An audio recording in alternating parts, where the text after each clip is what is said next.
Hello, we're Team 11. Our project is Smart Lock, and this is individual contribution to our team member are Yamile, Brian, Donovan, Nicole, and myself, 11.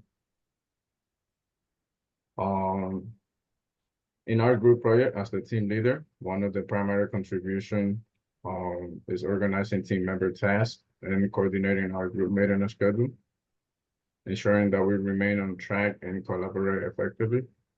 Additionally, I have been focused on the development and enhancement of the hardware for the lock system, striving to improve its functionality and reliability. And finally, I have also been continuously involved in the implementation software improvement for the lock system, refining its functionality and ensuring the integration with the hardware alongside with my team's member. Hi, my name is Nicole, and so far I've supported the team with code-related issues and hardware setup, as well as made some new small improvements to the code. Hi, my name is Yamilet, and I worked on the overall design aspect of the product, the visual engineering and video production engineering part of the project, as well as working in person with both Led and Donovan on the development and improvement of the hardware for both the enclosure and the placement of the product and the wiring. And overall, the product progress, like new ideas, improvements, and changes, for example, the new concept being the deadlock.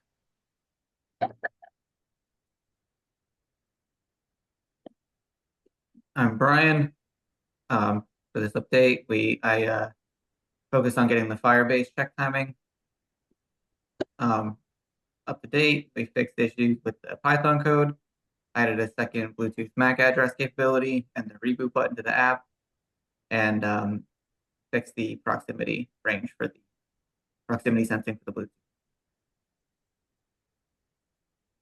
Hi, my name is Donovan, and in addition to the in-person meetings that I have been having with Ledwin and Yamuleth in assisting with the building of the physical lock and the door, and providing some of the equipment necessary to do so, I have been implementing a push notification system in our phone application for the lock to be able to tell the end user whether or not the status has changed and be able to see so from the push notifications drawer.